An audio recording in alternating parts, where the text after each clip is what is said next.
pare-parehas naman ang gastusin ng mga tao. Mahirap pa nga po, 'di ba, pag lumalayo sa Metro Manila, mas malaki yung mas mahal yung mga bilihin kasi ang katwiran, tina-travel pa yung mga produkto. At dahil nga sa tumaas ang presyo ngayon ng langis, nadadagdag yung mga bayarin sa toll gate, no? Yung langis mismo ng mga nag-aangkat o nagbabiyahe ng mga produkto.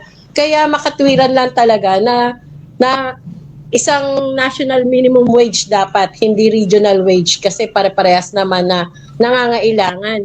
Paano makakakain ng 3 beses sa isang araw ang mga manggagawa kung kailangan nilang tipirin yung sarili nila para dun sa may maiuwi panggastos sa buong pamilya.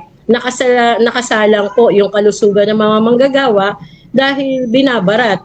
At kung kakatukan naman sa mga ospital, di ba, kailangan mo pa rin maglabas ng pera, hindi pa rin naman yung sinasabing libre ang pagpapagamot eh.